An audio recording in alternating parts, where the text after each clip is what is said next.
네, 예배를 위하여 잠시 기도하겠습니다. 하나님 아버지 감사합니다. 오늘 토요일 아침을 맞았습니다. 한 주간도 주님 은혜로 살아왔습니다. 오늘도 누가복음을 통해서 말씀 속에 은혜를 받고자 합니다. 주여 우리 성도들 지키시고 함께 하옵소서. 예수님 이름으로 기도합니다. 아멘. 네, 오늘 3월 12일 토요일입니다. 두 번째 주간이 끝나죠. 참 세월이 빠릅니다. 이제 선거도 끝났고요. 또 일상으로 돌아왔습니다. 오늘은 누가복음 20장 27절로 40절 14절 되겠습니다. 읽습니다. 부활이 없다고 주장하는 사두개인 중 어떤 이들이 와서 물어 이르되 선생님이 모세가 우리에게 써주기를 만일 어떤 사람이 형이 아내를 두고 자식이 없이 죽으면 그 동생이 그 아내를 취하여 형을 위하여 상속자를 세울지니라 하였나이다. 그런데 7형제가 있었는데 마지가 아내를 취하였다가 자식이 없이 죽고 둘째와 셋째가 그를 취하고 일곱째가 다 그와 같이 죽고 자식이 없이 죽고 그 후에 여자도 죽었나이다. 일곱이 다 그를 아내로 취하였으니 부활 때에 그 중에 누구의 아내가 되리까? 예수께서 이르시되 세상의 자녀들은 장가도 가고 시집도 가되 저 세상과 및 죽은 자 가운데서 부활함을 얻기에 합당히 여김을 받은 자들은 장가가고 시집가는 일이 없으며 그들은 다시 죽을 수도 없나니 이는 천사와 동등이요 부활의 자녀로서 하나님의 자녀임이라. 죽은 자가 살아난다는 것은 모세가 가시나무 떨기에 관한 글에서 자주 아브라함의 하나님이요 이삭의 하나님이요 야곱의 하나님이라 칭하였나니 하나님은 죽은 자의 하나님이 아니요 살아있는 자의 하나님이시라. 하나님에게는 모든 사람이 살아있느니라.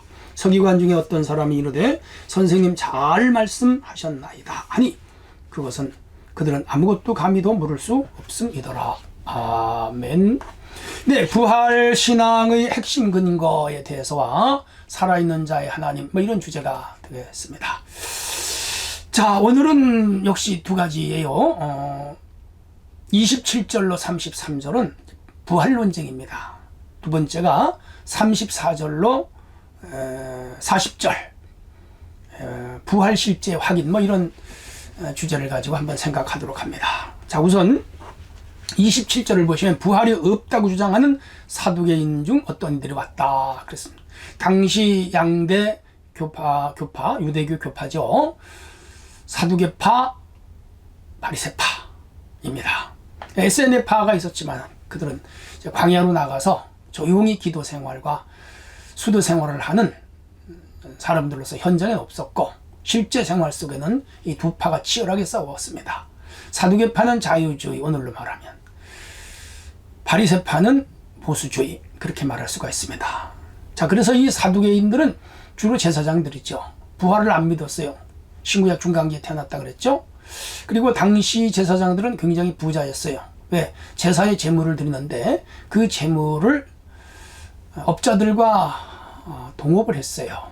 그래서 독점, 또 매점 매석 이런 걸 해서 많은 돈을 벌어들여서 제사장들이 이쪽 갈릴리 요단강 유적에 별장도 짓고 아주 유유자적하면서 부유한 삶을 살았습니다. 이 돈이 많아지면요 세속화가 되고요. 물질이 많아지면요 내세에 대한 소망이 사라져요. 이 땅에서 잘 먹고 잘 사는데 천국 알아가냐 그런 사상이 생기는 거죠. 그래서 그들은 부활도 믿지 않고 내세도 믿지 않고 영생도 믿지 않고 더 나가서 천사도 믿질 않았습니다. 완전 자유주의죠.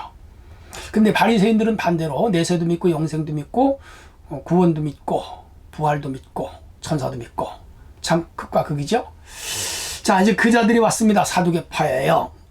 예수님께 지금 묻습니다. 이 자들이 어떤 사람이 형이 아내를 두고 자식이 없어 죽었으면 동생이 아내를 취하여 형을 위하여 상속자를 세울지니라 하였나이다. 맞아요. 이들의 율법에는 계대 결혼법이라는 게 있고요. 형사 취소혼법이라는 게 있어요. 그러니까 그 시대에는 남자를 중요하게 여긴 것은 가계의 대가 끊어지면 안 돼요. 우리나라도 그런 게 있잖아요.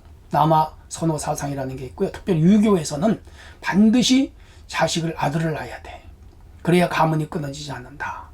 자식이 자식을 낳고 자식이 자식을 낳고 대가 끊어지지 않아야 그들은 그게 영생이다. 그렇게 주장을 했습니다. 그럼 육체적인 영혼, 그 가문의 성씨가 사라지지 않는 가문의 피가 또 족보가 사라지지 않는 것이죠. 그게 영생은 아니죠. 아무튼 간에 율법에도 그런 사상이 있었습니다. 자, 그런데 고약한 질문을 하는데, 7형제가 한 집에 살았는데 아지가 아내를 취하였다가 자식이 없이 죽었어요. 둘째가 형수를 아내로 맞아 역시 둘째도 죽었어요. 자식이 없고요. 셋째가 형수를 아내로 삼았는데 자식이 없이 셋째도 죽었습니다. 이렇게 해서 7이 다 죽었고 이 집에 자식이 없었어요. 자, 그러니까 한 여자와 7 남자가 살았죠. 오늘 같으면 말도 안 되죠. 인권 문제에 걸리고요. 이건 사회 정서상 용납이 안 되죠. 어떻게 형이 데리고 살던 아내를 어떻게 동생이 또 재수를 데리고 삽니까? 뭐 거기까지는 우리가 봐준다고 합시다. 어떻게 7명이 한 여인을 데리고 삽니까? 여자는 사람도 아닙니까? 여자는 뭐 짐승입니까? 근데 그 당시 참 폐악, 이런 일이 실제 있었는지는 모르겠습니다만은, 지금 예수님을 시험하기 위하여 하나의 예를 들었는지는 모르겠습니다만, 어쨌든 그 당시는 그랬고요. 참 여인들이 안 됐다, 그런 생각이 들고요. 남자들 못 됐다, 그런 생각이 들어요. 예수 그리스도가 오시면서 이런 반인권적인 모든 것들이 사라졌죠. 오늘 우리가 자유민주주의의 혜택을 누리는 것은 예수님 덕이에요. 성경 덕이에요. 기억하셔. 기독교의 덕인 것도 기억하셔야 돼요. 자, 7이 다 그를 아내로 취하였는데 부활 때에 그 중에 누구 아내가 되겠느냐? 33절에 그렇게 물어요. 이게 위에서 말씀드린 대로 형사 취소 혼인법이라는 거예요.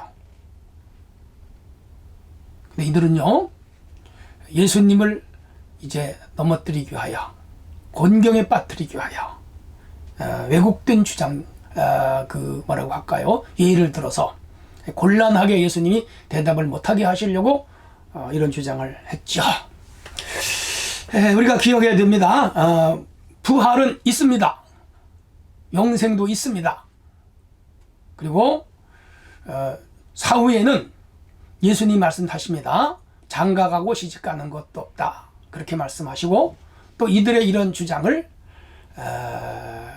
아주 쉽게 설명을 해 주십니다. 예수님은 그냥 이렇게 말할까요? 묵인하거나 혹은 묵과하거나 회피하거나 그렇게 하지 아니하시고 정확하게 답을 알려주시는 아주 자세하시고 섬세하시고 디테일하신 분이다 하는 것을 우리가 알 수가 있습니다. 부활을 믿지 아니하는 자들이 부활에 대하여 묻는 것, 이 자체가 굉장히 아주 고약하지요. 오늘 우리는 성경을 몰라서 질문하는 건 좋은 질문이지만, 알면서 상대방이 어떻게 대답하느냐 보려고 떠보는 질문, 이런 것은 나쁜 것이죠. 그리고 참 그리스도인의 자세도 아니다, 저는 그렇게 생각을 합니다. 자, 이제 부활의 실제 확인에 대해서 39절로 34절로 40절을 한번 들여다보고 하겠습니다.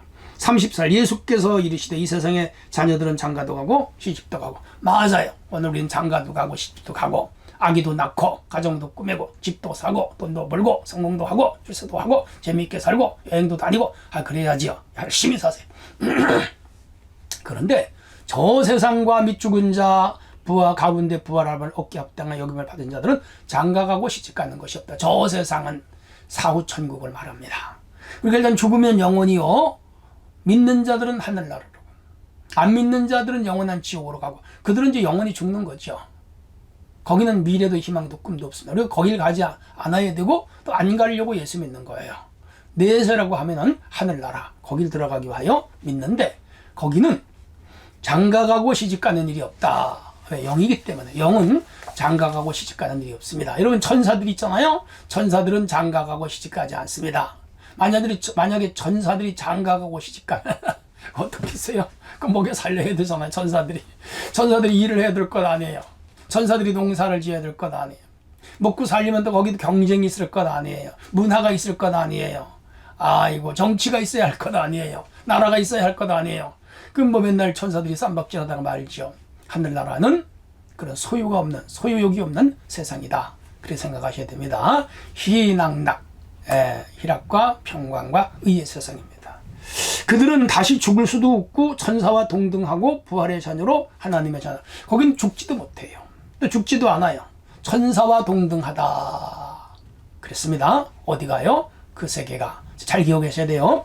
우리가 오늘 예수 믿다가 목숨이 끊어지면, 육의 목숨이 끊어지면 우리 영혼이 나와서 여기를 가는 거예요.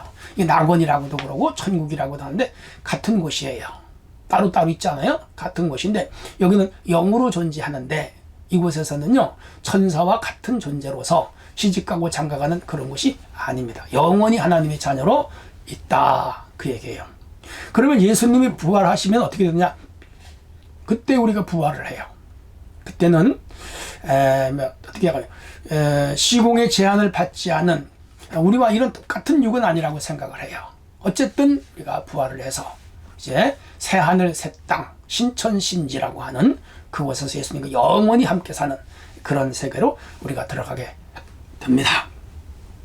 그러므로 천사와 동등하다고 할 때 이 존재는 바로 우리가 죽음 후에 들어가는 영혼, 내세의 천국에 들어가는 영혼의 상태를 의미하고, 부활할 때는 우리의 몸으로 부활하여 이제 영원한 새하늘 새 땅에 들어갑니다. 그러므로 기독교에서 말하는 부활은 엄격하게 말하면 두 가지 개념이에요.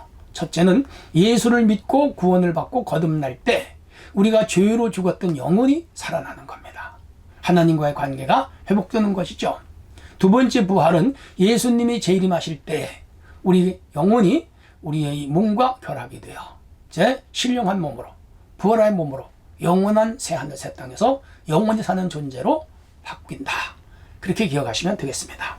자, 예수님이 말씀하십니다. 죽은 자가 살아난다는 것은 모세가 가시떨기에 관한 글이라는 것은 모세오경 출애굽기를 말하는 거예요. 아브라함의 하나님, 이삭의 하나님, 야곱의 하나님이라 하셨다. 그리고 하나님은 죽은 자의 하나님이 아니라 살아있는 자의 하나님이시다. 하나님에게는 모든 사람이 살아있는지라. 맞아요.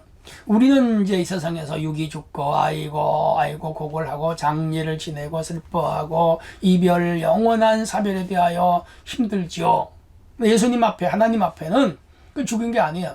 다만 장소를 이동했을 한 것뿐이에요. 그래서 아브라함의 하나님, 이삭의 하나님, 야곱의 하나님이 되시며 살아있는 자, 왜 죽지 않은 거니까. 그 예수님은 나사로가 죽었을 때 죽었다고 한 거로 잔다 그랬잖아요. 하늘 다시 깨어나는 것이죠. 영원히 하나님은 산자의 하나님이 되신다. 그거 믿어야 돼요. 왜? 우리는 죽음이 없는 거예요. 육체의 죽음, 그거는 껍데기예요. 마치 매미가 껍질을 벗고 속에 있는 것이 올라오는 것과 비슷한 개념입니다. 그렇게 생각하시면 됩니다. 이렇게 했더니 서기관 중 어떤 사람들이 선생님 잘 말씀하셨습니다. 그들은 아무것도 더 감히 물을 수 없습니다. 그렇습니다. 예수님의 대답에 명쾌했거든요. 맞아요. 여기 서기관 바리새인. 그러니까 바리새인들은 내세 영혼 부활 천국을 믿었거든요. 그러니까 옳습니다. 주장한 거지. 그러나 이자들도 얼마 안 가서 예수님을 죽이는데 앞장섰습니다. 아무튼 간에 우리는 살아있는 자의 하나님이신 우리 영원하신 아버지 하나님을 믿습니다. 그분에게는 죽은 자가 없습니다. 우리는 영원히 삽니다. 굳게 믿고 오늘 믿음 생활 잘해야 합니다. 하나님 감사합니다. 오늘도 하루를 복되게 살고 내일 주일을 잘 준비하여 다 하나님 앞에 나와 예배로 영광 돌리게 하옵소서. 예수님의 이름으로 기도합나이다. 아멘.